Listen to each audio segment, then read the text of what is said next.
G'day humans, welcome to the safe space for dangerous ideas, and today's show is a real ripper.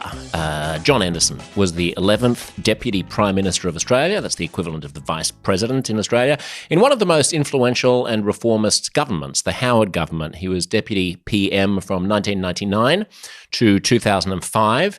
He was actually the acting Prime Minister, meaning that he was technically the Prime Minister on September 11th, 2001, which we get into here. John and I are very different. I mean, he's a deeply conservative Christian. I, needless to say, am not. And I was interested in his ideas about where culture is, where politics is, what the experience of being in office during this momentous time at the beginning of this century was like. Something you need to know in context, if you're not an Australian for this conversation, is that there was previously an airline in Australia called Ansett, which was founded in 1936. So it was a long-standing Australian carrier. It was mostly domestic, but they also flew all over the Asia-Pacific to China and Hong Kong and Taiwan, Indonesia, and they collapsed in 2001. That was the end of that airline. And at the time, in addition to being Deputy Prime Minister, John Anderson was the Minister for Transport.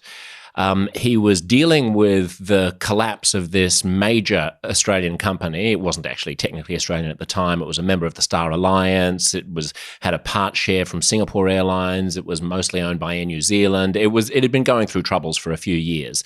But in the lead up to 9/11 happening, the government was trying to figure out a way of bailing out this iconic brand that most Australians thought of as being Australian. So when we start talking about 9/11 and he starts talking about Ansett, that's the context for that. John is a companion of the Order of Australia, which is the highest grade rank that a citizen can get in Australia. It's what the Brits would have as a knighthood. And he now has a podcast called Conversations, which is conversations with thought leaders around the world. I hope you enjoy as much as I did this fascinating conversation and occasionally rumble with the one and only John Anderson. Mate, I'm still a spring chicken. What are you talking about? I'm new to this game. And congratulations on everything that you're doing as well. I'm glad you've been able to pivot from politics into becoming what are you now? A public intellectual, a writer, podcaster, commentator? This is the funny thing. I mean, I'm not an intellectual. I get painted as one sometimes. I'm not. I'm just a moderately well-educated kid from the bush who's worried about where our country's going. And our model, the model with this from day one, which we've never monetised, they've always lost a bit of money, but our model is just to try and make good thinking available to people so they can draw their own conclusions, particularly if we think it's good thinking that's not getting a wide enough airing. That's what we're trying to do. Is there a risk that in this space we end up accused of only talking to people from the right? But that's not true. I mean, a lot of the people I talk to, take a Jonathan Haidt, take even an Erica Commissar, take Warren Farrell. They're not figures of the right at all. But anyway, clear thinking is what I'm after. No, I mean, I like it. I'm sometimes mindful of whether or not the space becomes a bit of an echo chamber with people who have the same concerns about the same things that we're not talking about, and whether there's a risk of, it becoming a Trojan horse for talking about. Well, I do think that the marketplace is now becoming very crowded. Yeah. And there's a lot of people doing good stuff out there, but there's also a lot of good talent. I mean, you had Douglas Murray. I mean, goodness me, isn't the bloke is so intelligent and such an effective communicator. He's also a great company. He's ferocious. I mean, I spent a week with him because we were touring all around the country. We went to Perth and Adelaide and Brisbane and Sydney and Melbourne and, so we were staying in the same hotels and getting dinner and so on. He's the kind of person who, when you get on a stage with him, I know that if I'm going to go toe-to-toe with him and start arguing with him about something, he's going to win. Like, there is just no chance. It's going to be a bloodbath, and I'm going to get up, wiping blood and feces off my face. But it's worth doing anyway, because to watch his mind in flight is just like, it's an incredible, sparkling thing. Can I talk about politics for a moment before we get to contemporary culture? Because I'm just interested in your experiences in politics. Sure. And so you were the Deputy Prime Minister, obviously, which meant that you were the acting Prime Minister for certain periods, one period of which was the September 11th attacks, and you were the acting Prime Minister of Australia. I'm just fascinated by where you were and how you got the news. Well, it was a pretty extraordinary few days. I was actually at home John Hart had left on the Saturday before 9/11 for America, and I got a call very, very early Australian time on Sunday morning from New Zealand, and it was the chairman and the CEO of Ansett Airlines telling me that Ansett was in such deep financial doggy-do that they were going to ground the airline, and it was tough luck that people were left all over the world. And that precipitated a crisis. I got a charter, as you could, as acting PM, to get to Canberra immediately. We worked right through Sunday night, all through Monday and so forth, trying to find a way to keep the airline flying, get it back in the air, and then arrange for an orderly sale. But it was so deeply in debt. There were so many airports that wouldn't let them in anymore because of their outstanding dues and so forth. We couldn't have done it to the taxpayer.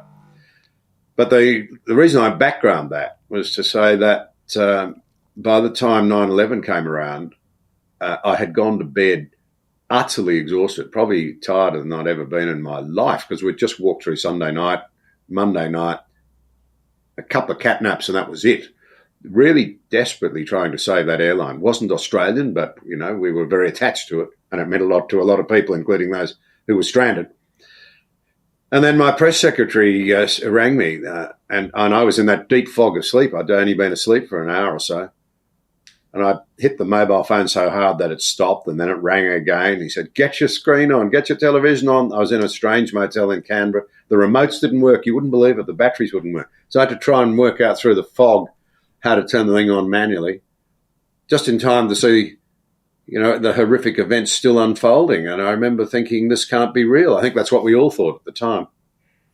Yeah, I mean, we all thought it as lay people, but you thought it as the acting leader of one of the US's closest allies. And so all of a sudden, I assume that things have to kick into gear and kick into operation. I mean, do you start thinking, well, okay, I have to find the PM, like I have to speak with the Prime Minister. I know that he's over there. Like, what are the next thoughts that go through your head?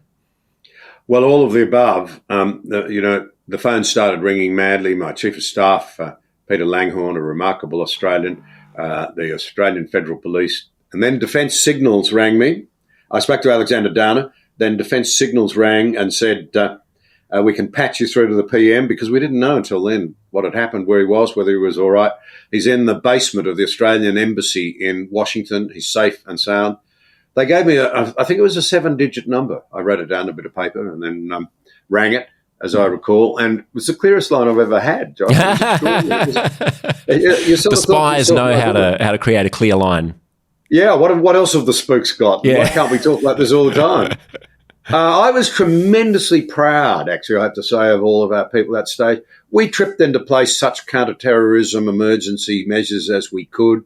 There was an assumption that there'd be a series of rolling attacks, or we worked on the assumption it was highly probable. They even locked down Parliament House, said, "We're not letting you go back to your office. You better work from the motel for the rest of the night."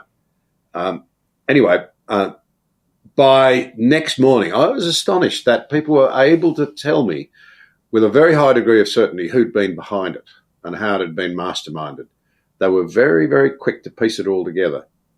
And I remember thinking, I know I look like I'm washed up because I just physically haven't had any sleep, but I've got to pump enough blood through the face and go and be calm on television, because this is a time to be calm. And I remember explaining something that has always been dear to my heart, as best I could, that this was a very powerful reminder that much as we might want to airbrush evil out of our consciousness, it hasn't gone away.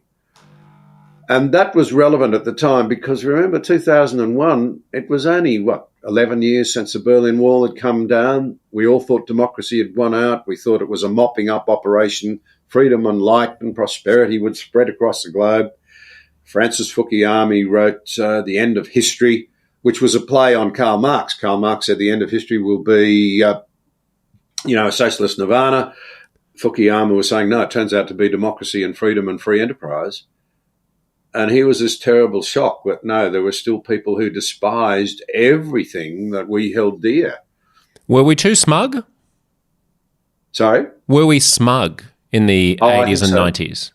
Yeah, I do. I think we were. Yeah, and people talked about the peace dividend, and we can all... My father-in-law was a very distinguished former naval officer, and he had done the Royal College of Defence Studies, probably the world's premier course, certainly in England, and they were a great naval power, and spent a year studying geopolitics around the world. He was an astonishingly wise man. And I remember him saying to me as an MP, this smugness is very silly. We will now see the rise of ugly, mid-sized actors around the world and possibly over time the emergence again of major powers that don't like us. Well, that was prescient. So going back to September 11th or 12th, who did you seek to make contact with? Did you speak with the US ambassador in Canberra, and were there meetings with the defence minister or with national security about what the next steps are? Absolutely, they certainly were. I didn't speak with the American ambassador, as it happens. Certainly to Alexander Downer, and then to Peter Costello. He was the defence minister at the time. Been in lockstep anyway because of ANZET, working through with our financial advisors and so forth what the real situation was. Looking for a way through. As I say, we wanted to arrange an orderly sale to somebody who could have picked the airline up again and loved it. We genuinely tried. That was our objective. And in the end, we said, no, it requires the taxpayers to do things taxpayers shouldn't have to do. That was part of the model of our government. We tried to always think of what was fair to us, the taxpayers, to do. But the next morning, we went straight into advisors with the Australian Federal Police, with the military people, with ASIO, with ASIC, ACIS, the Homeland International Security and what have you, as well as Homeland. We had a very early cabinet meeting done in an ante-room off the Prime Minister's office with secure communications. One of the biggest and emerging issues, though, was the need to get the Prime Minister back, work out how we express solidarity with the Americans. That was the tripping of ANZUS, of course, was the result of that for the first time ever.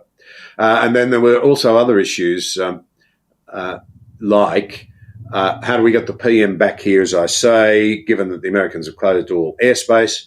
He came back in the end on a Air Force Two, took him to, I think, Hawaii from memory, where there was a grounded Qantas 747 that hadn't been allowed to proceed into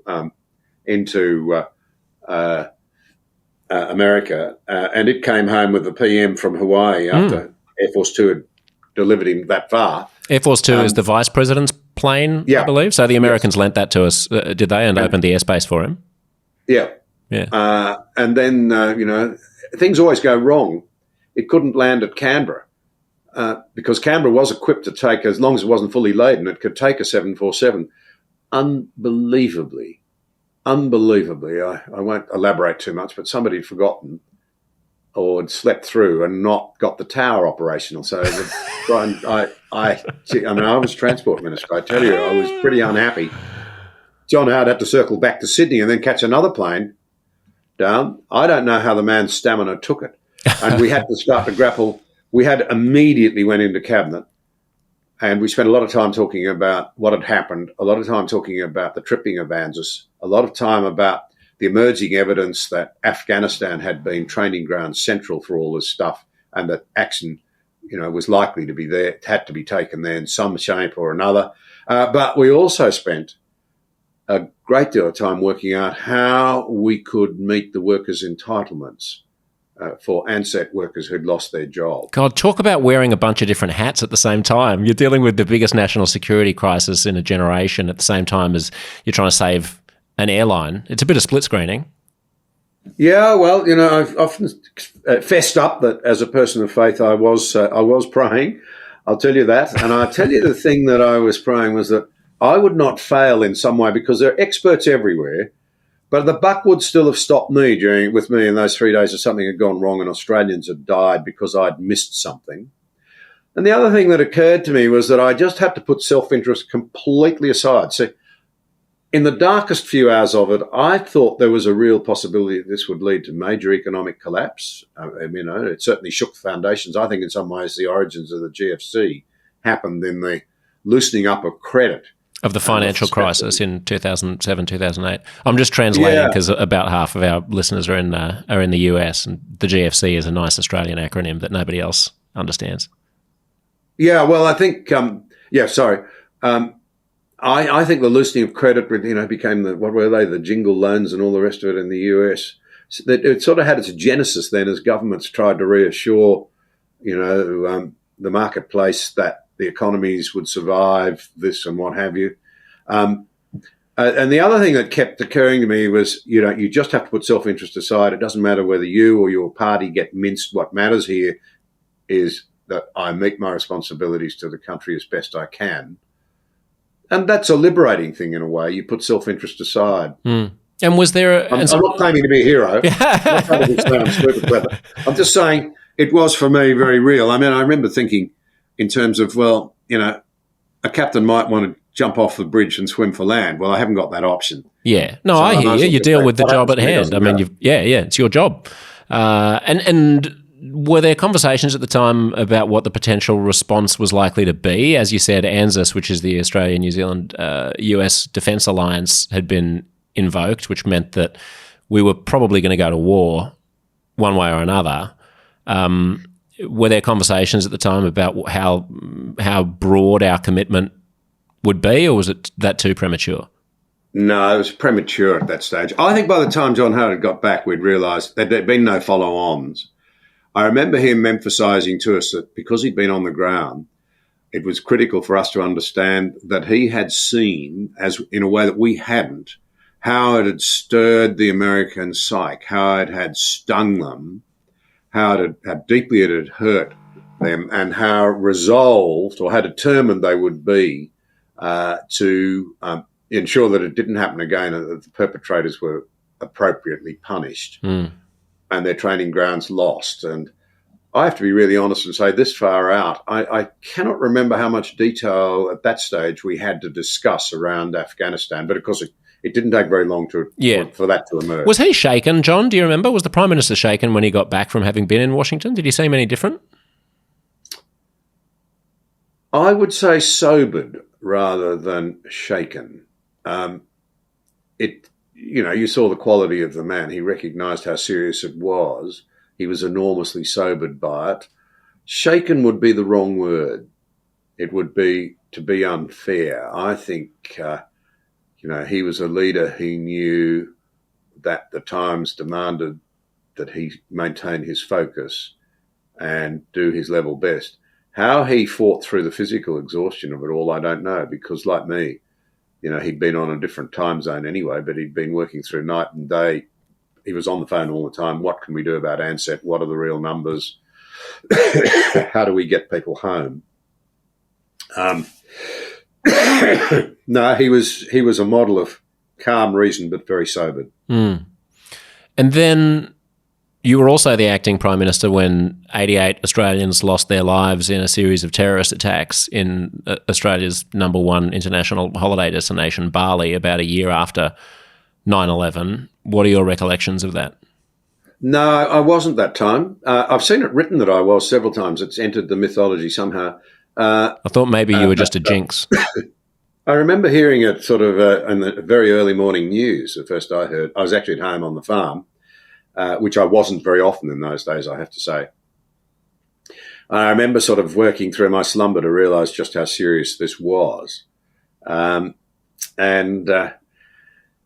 Of course, Alexander Downer went up there immediately, came back now, and I mean him no disrespect at all, because he's a very gathered and focused man as well, but I think he really was shaken by what he'd seen, because it was so raw still, visiting the site and seeing, I don't want to be gory about this, but, the evidence of your fellow countrymen scattered all over the place is pretty, it'll shake anyone. And I remember that the Parliament was sitting when he went up on the Monday, as I think it was. And on the Thursday, I got a call from John early in the morning, the Prime Minister, saying, I think I need to go up to Bali, and in fairness, I should take Simon Crean, the leader of the opposition, because there are many of his side of politics who have been, of course, hurt or killed. Can you look after the shop? That was the expression he often used. Take question time and so forth. And I said, look, can I come round and see you? And I went round and I said that, John, look, as a political leader, the fact is that, a rugby team from a country town had lost a lot of people in that as well. And I felt I needed to go. And he looked at me and said without hesitation, I understand. So the three of us will go. And Peter Costello will guard the shop. And so we flew up on the then brand new Canadian Bombardier aircraft. They were quite small. I remember being stunned. We left Canberra, got up there in 6 hours, 10 minutes, and got home in under 6 hours.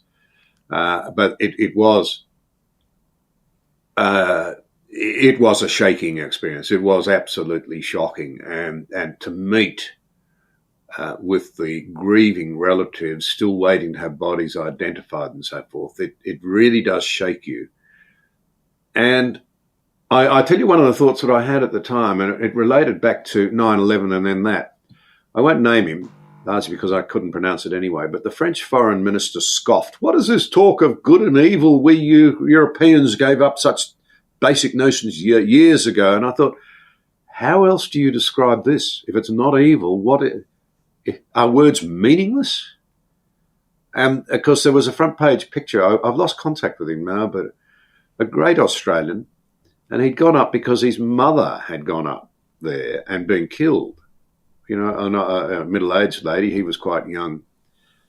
And he broke down completely. They had a candle lighting ceremony that DFAT had organised near the site.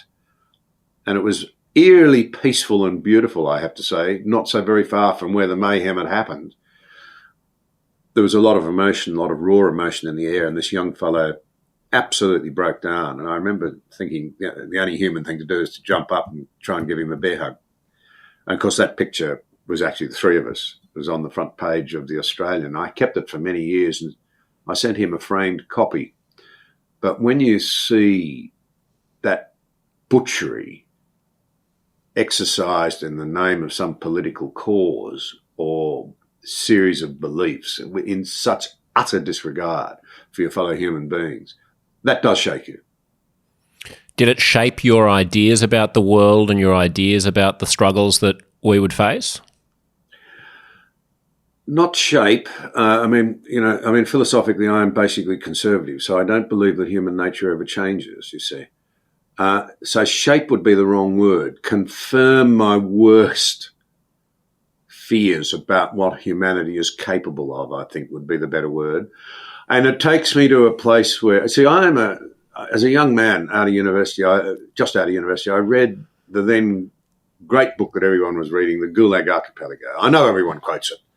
But he actually references it several times. But Solzhenitsyn talks about the dividing line being not between, and in one place he puts it between captor and captive because he's in a salt mine, prison, man and woman, Catholic and Baptist, black and white, but somewhere across every human heart. And I've always philosophically been very deeply committed to that view, that everyone has dignity, everyone has standing, but as Pascal put it, man is at once the gem of the universe and the scum of the universe, and each of us are capable of giving way to our better angels, our worse angels. All of us have both. And so I suppose I would have said I saw it as an ugly and not particularly wanted confirmation of what I essentially believed, that human nature doesn't change. I wish it did. Yeah, but those two events are not just random ejections of human nature. I mean, those two events which happened 12 months apart while you were in a position of power, which were once-in-a-generation level calamities, both came from a specific worldview, a specific ideology, a specific strain of fundamentalism that was on the rise and attempting to make a mark in the world at a moment when you and your peers in other democratic countries around the world were sort of caught asleep at the wheel. No criticism to you, you were new on the job. But I'm just wondering if that then shaped your understanding of a clash of civilizations, or were you worried that this is going to turn into some massive thing where it's the Muslim world against the rest of us, or like... Yes, and that is true. Yeah. It did shift my thinking. I think it's probably shifted every Australian's thinking as we've realised. We go back to our earlier conversations where we smug after the collapse of the Berlin Wall, thinking the democracy's won out, it'll all be peace and land of milk and honey from now on. That was naive and smug, and we've been brutalised by reality, I think, since.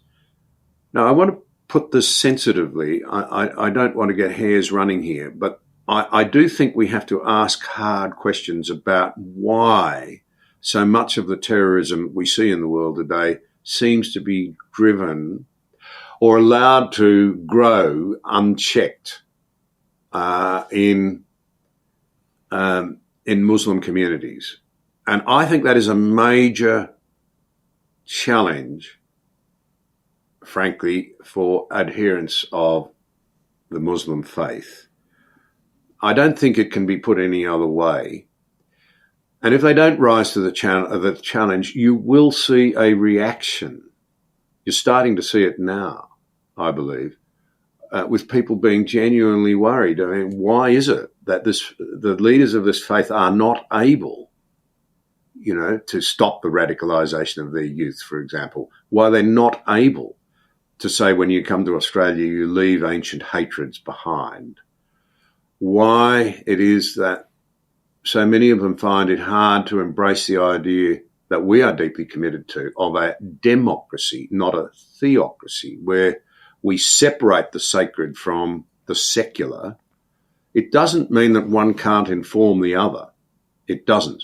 But it means that some things belong to the secular realm in order, I would argue, to free people to explore the sacred.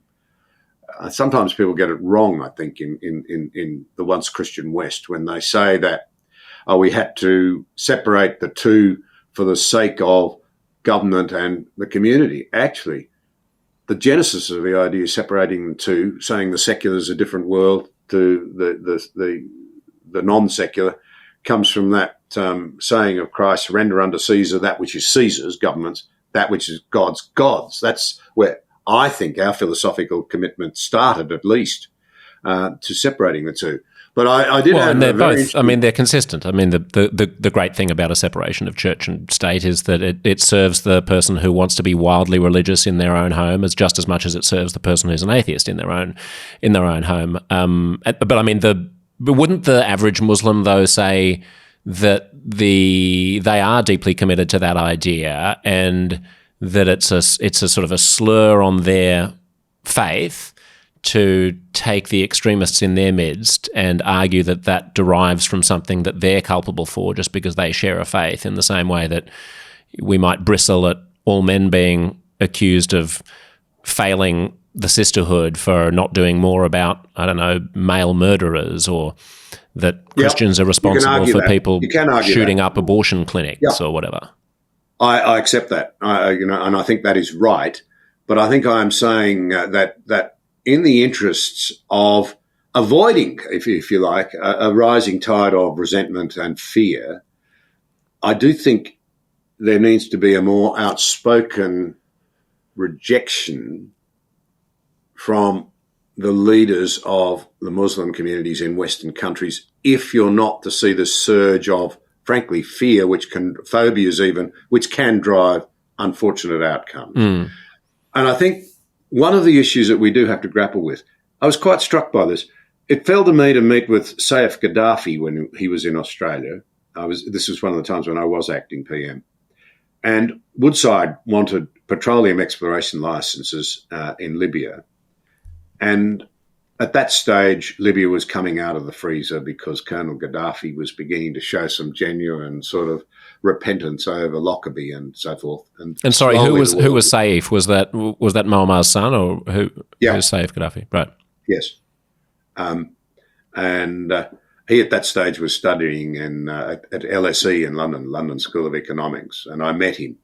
Very, very sophisticated, striking-looking man. Perfect skin, perfect white teeth, in a white suit, open neck shirt. Interesting guy. We had quite a conversation. But I asked him whether, in his view, he felt as a practicing Muslim he could embrace democracy. Liberal participatory democracy was a term that I used.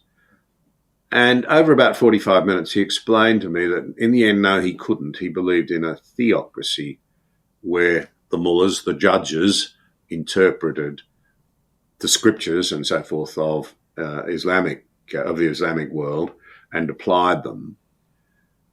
And I suppose the point I would just make out of that, and I'm seeking to make it politely, I'm seeking to make it gently, but I'm saying this is something that needs to be worked through. I think when you come to a country that is plainly, committed to democracy, and you take up citizenship presumably because you wanted to come here, it may be a big step for some people, but all of us have to take big steps.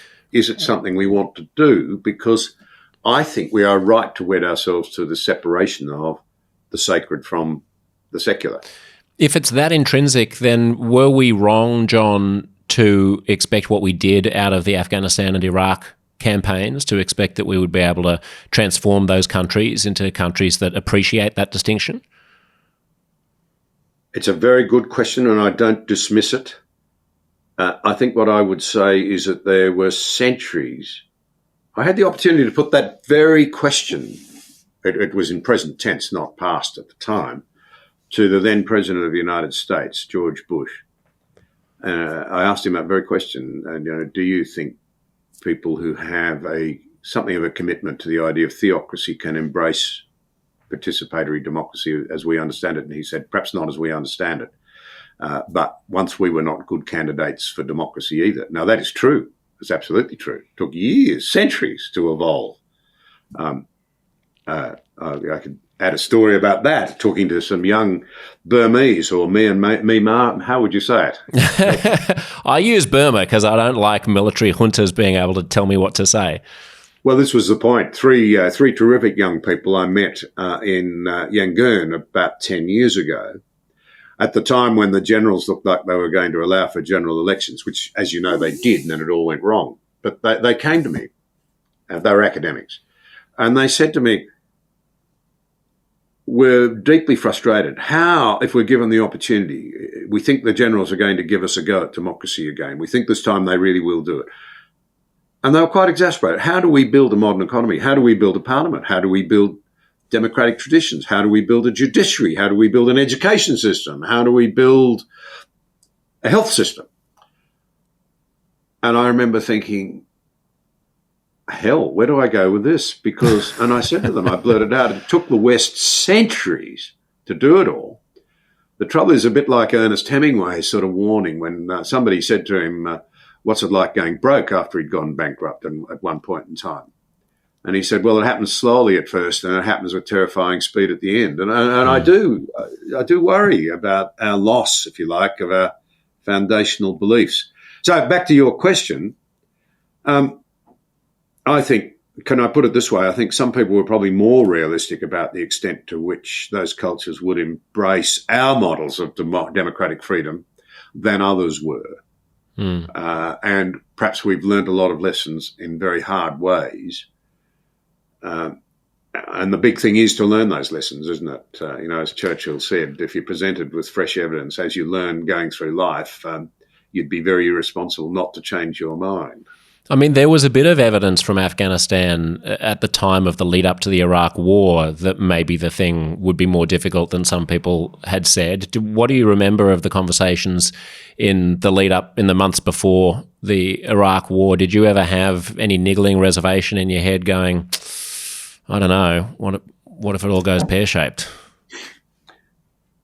Well, you do. You question, you go backwards and forwards. And again, going back to our earlier point, in leadership, you sometimes recognise that if you get it wrong or it goes to custard, you can lose, figuratively speaking, luckily in a democracy like ours, your head. And these things become an on-balance proposition, I suppose. Afghanistan, to me, seemed the priority there was to try and ensure that it was not a training ground for central training ground for terrorism anymore. That was a more open and shut case. Iraq, well, I suppose people sort of still sometimes say you couldn't have believed it, but I did. I did believe that the stories about the weapons of mass destruction. And I would note in my own defence that even the French, who didn't join in at that time, said, there's no doubt that they exist. And, of course, we've never found them. So do you learn from those sorts of things? Yes.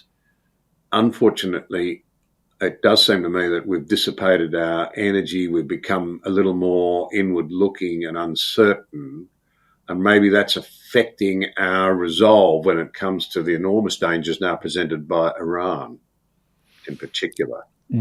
I want to get to Iran. I want to get to the Middle East and the future. But just on this question of Iraq, when did it become apparent to you that Australia's involvement was a fait accompli? I couldn't put a date on it now. I'd really, honestly, it's such a long time ago. Because there was the reason I ask is because there was quite a period of time there where I remember that the Prime Minister would be asked about it almost every single day, and he would say, "Well, I'm not going to answer a hypothetical question. I mean, when there is a request for assistance made to us by the Americans, then we will evaluate that request," which is sort of a way of just dodging the question, really, and saying, like, the only point at which we're allowed to have the conversation is the point at which it's too late to have the conversation because we've already accepted the request, or, we've got 3 minutes in order to say yes or no. And I'm wondering if you have any recollections of when you were brought into that loop, or whether the Prime Minister ever came to your office or called you to his and was like, "Listen, this is going to happen, so we have to kind of get ready for it."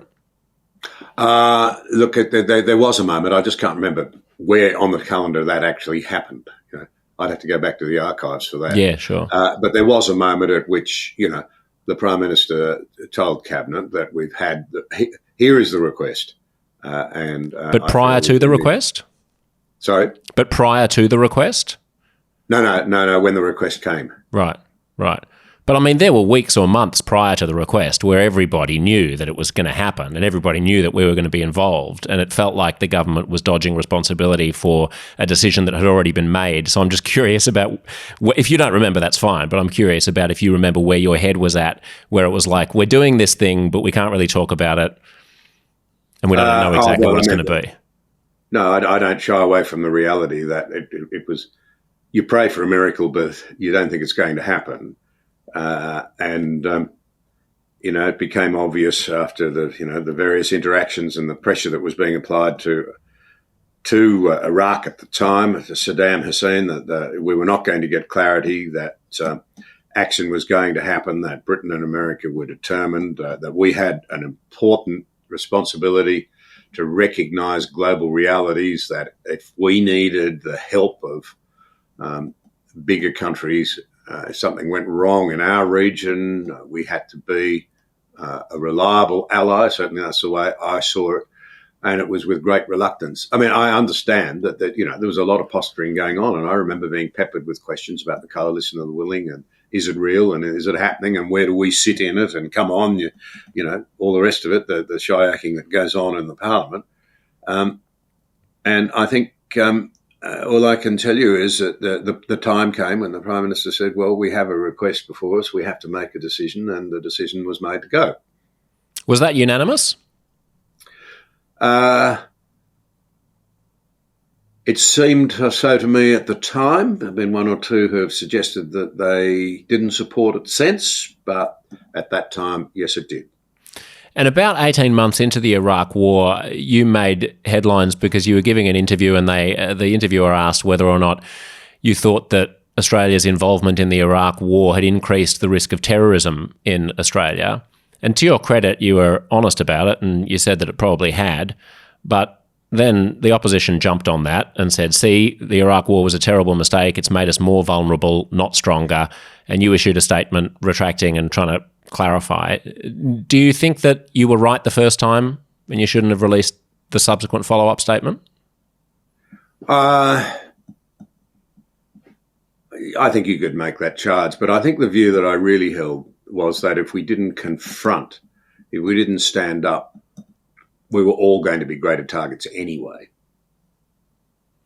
Yeah, I mean, I think you were right to say the first point, and also merely making yourself a target for terrorists would not be a good reason to not do something. Like, I mean, you can't shy away from the fight if you thought that... That's my broader point. My broader point when I made those comments, but they were a bit ambiguous, if I'm honest. It was on Laurie Oakes.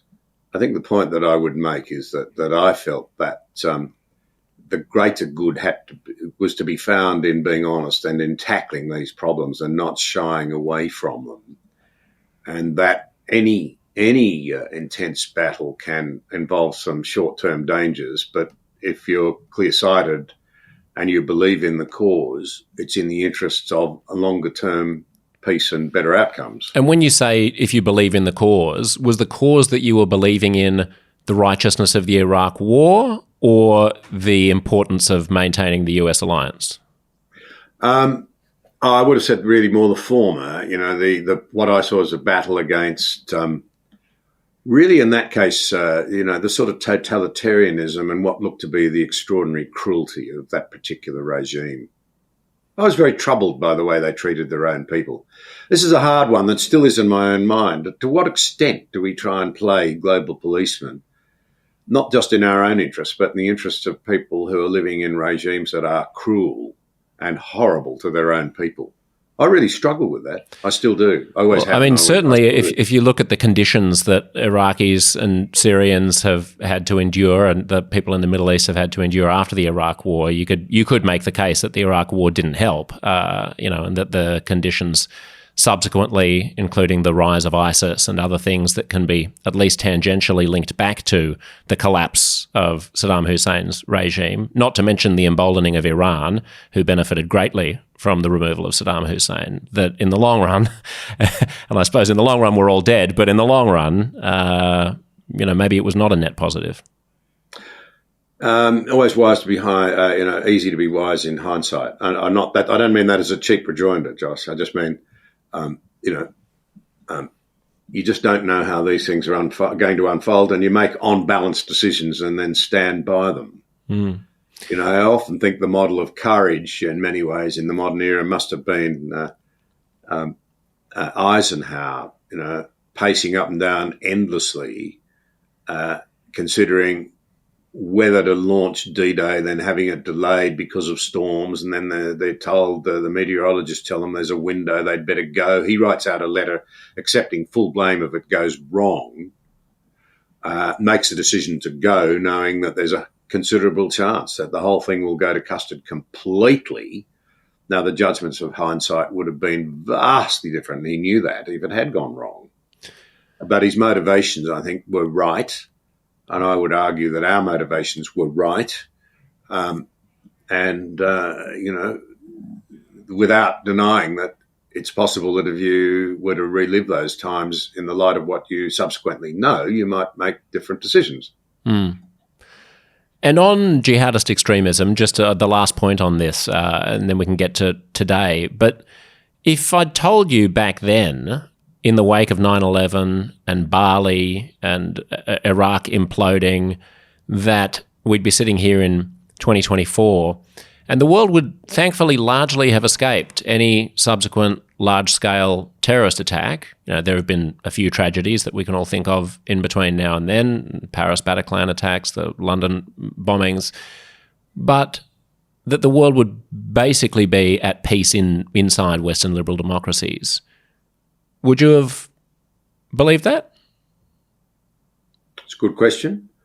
I suppose I would say that one thing I would say is that it's not been so much luck as I actually think that the resourcing of skilled men and women in our security apparatuses in the Western world should be recognised as having been highly effective.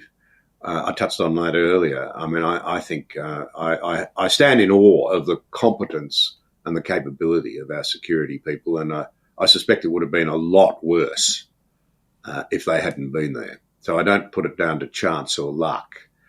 Would I believe that we would still be where we are? Yeah, I think I probably could have. What I couldn't have foreseen, though, is the way that we've become so divided as a people and so self-doubting about our own democratic and free enterprise traditions.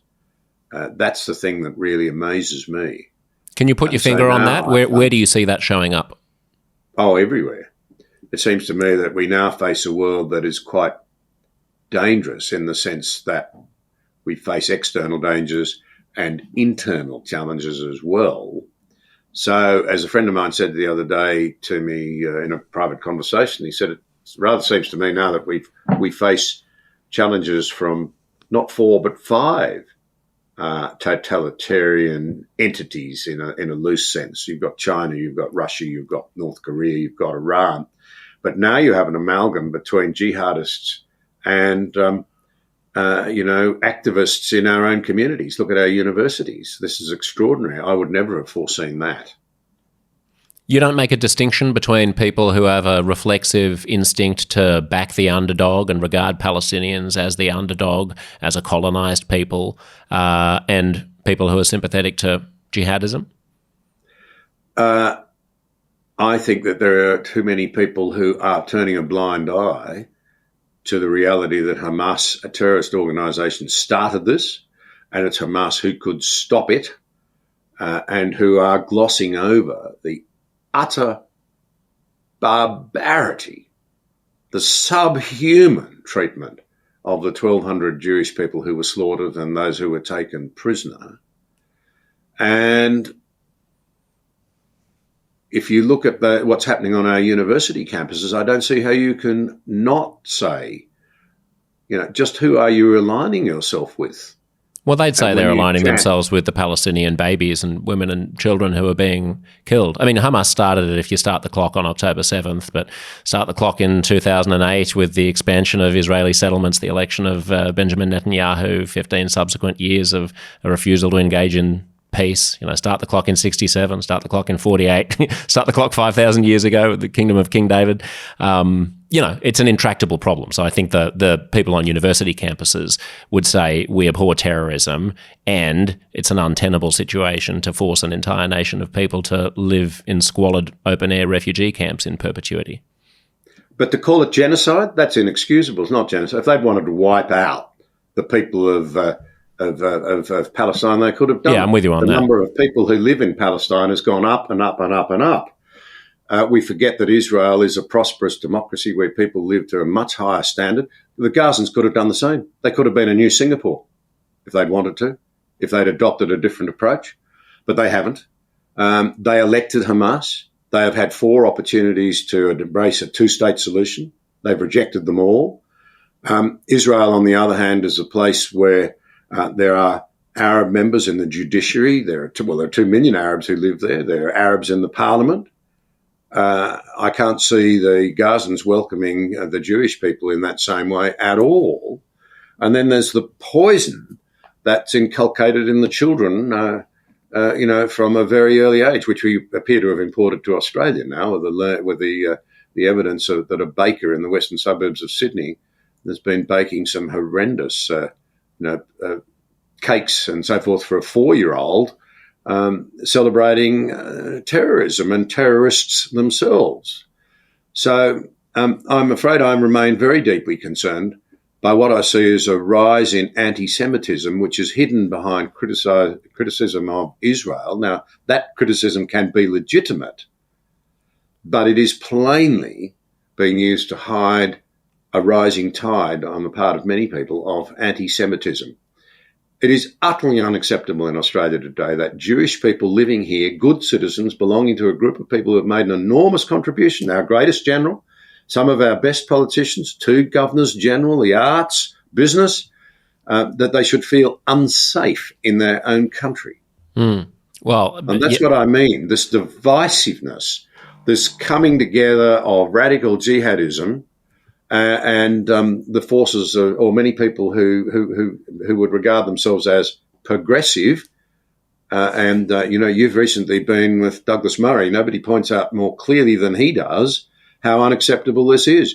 And it is perfectly obvious that many of these young people do not know their history. If they did, they'd know the word genocide was coined for the attempt of the Nazis, backed by a lot of people around the world, including plenty in the Middle East, to actually exterminate the German people, the Jewish people. Yeah, to exterminate them as a race. Look, my grandmother came to Australia as a refugee from the Holocaust. She was Jewish. This is a matter that's dear to my heart. I am struggling with the extent to which what we're seeing in Australia and all over the world is jihadist sympathising anti-Semitism, and the extent to which it's a kind of a lazy, reflexive way of feeling like you're on the right side of history by framing things into a sort of off-the-shelf narrative where there are oppressors and oppressed people.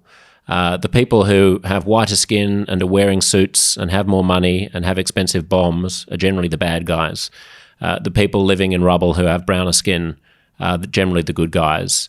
And we carry a kind of post-colonial guilt almost, where the easiest sort of heuristic is one in which the Israelis would automatically be bad because they're Western colonizers, and the Palestinians would automatically be good because they're poorer and more historically shat upon. And, maybe this is just me telling myself stories because I don't want to believe that there's as much anti-Semitism as there might be. But that for me is a cleaner explanation for what's going on than to call it anti-Semitism. Well, you refer to the victim and victim maker making sort of division between good and evil. We touched on where good and evil, the line really passes earlier on. Now, in this simplistic model that's come out of our universities, who would ever have thought that critical theory would take off in places of learning across the West? On what basis does this utter nonsense pass any academic examination, any rigour at all? Dividing people into good and bad based on whether or not, you are white and wealthy or whether you're dark-skinned and less fortunate. And I go back to my point about less fortune, by the way. I mean, again, I think it was Douglas Murray who pointed out that Gaza could have been another Singapore if it had chosen to. Why are they living in squalor? Why don't they have the same living standards as the Israelis next door? I mean, maybe it's got a lot to do with it not being a democracy. And, living in oppression and fear and a situation where their children are simply indoctrinated to hate another class of people based on race from the early days at school. That victim maker, oppressor, colonizer model, it just simply doesn't fit the Jewish people. No people have been more oppressed than the Jewish people down through history. Racism is hatred of another person, usually based on racial characteristics. Has anyone been more consistently the victim of racism than the Jewish people down through the ages? And after the Second World War, was it not understandable that given that people of every other creed had a country they could call home, as Alexander Downer points out, 85 or so nations that have sort of broadly Christian origins, maybe 55 or so Muslim origins, there's one Jewish state, and guess which one, progressives and activists want to get rid of? The one Jewish state. I mean, the reason I think it's a bigger problem than anti-Semitism, John, is that it shows up in so many different areas of our conversational life. And it's one of the reasons why I parted ways with the ABC last year on a number of issues, and it's one of the reasons why you have your podcast, I imagine.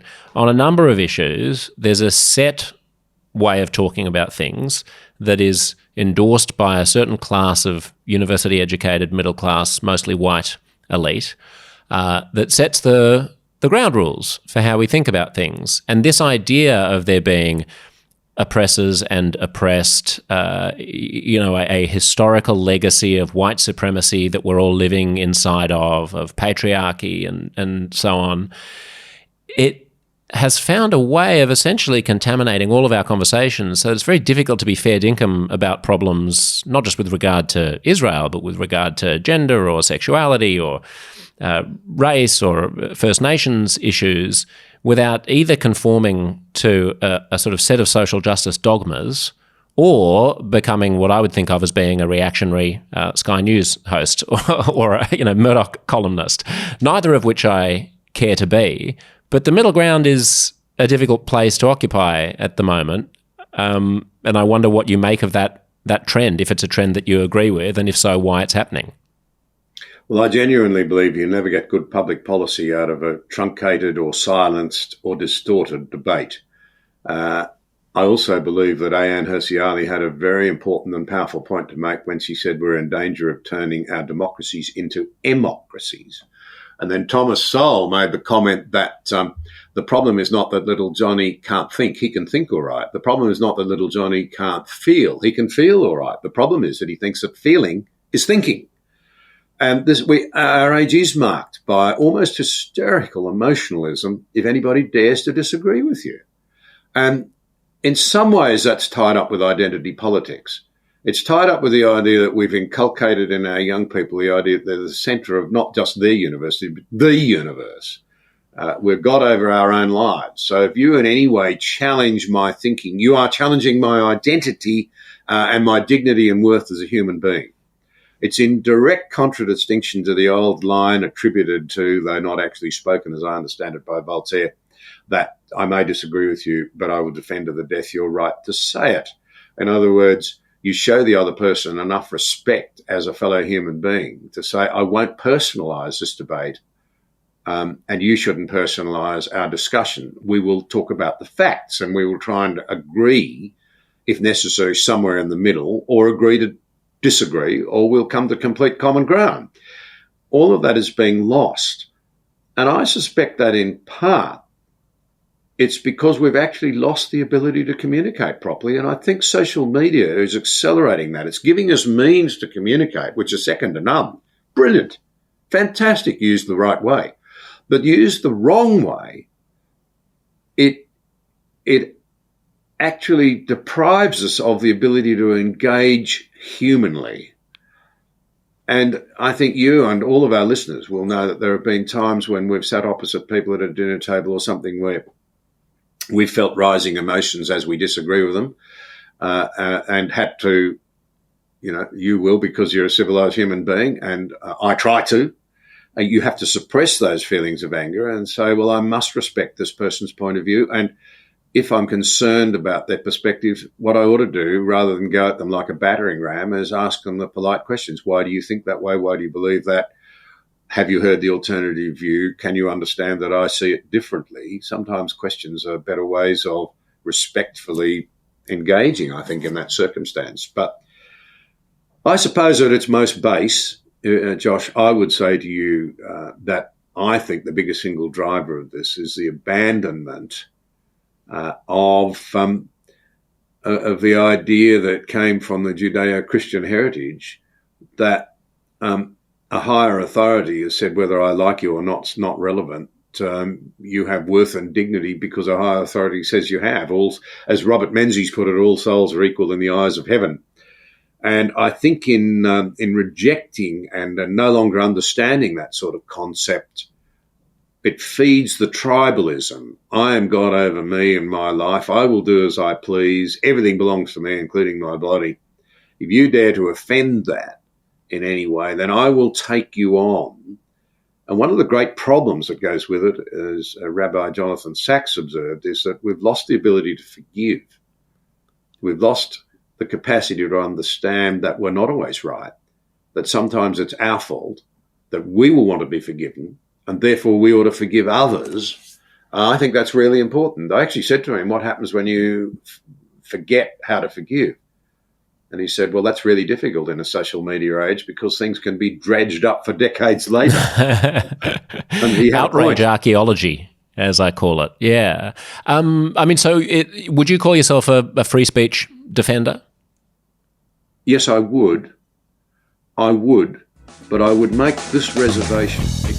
To hear the rest of this conversation, go to uncomfortableconversations.substack.com/listen, and you will get your own personal premium podcast feed with at least 3 extra episodes of the podcast every month and heaps of extra stuff, including the remainder right now of the fabulous conversation you've just been hearing. If it was worth listening to this much of, don't rob yourself of the rest. Pull out your phone right now and search for Uncomfortable Conversations on Substack.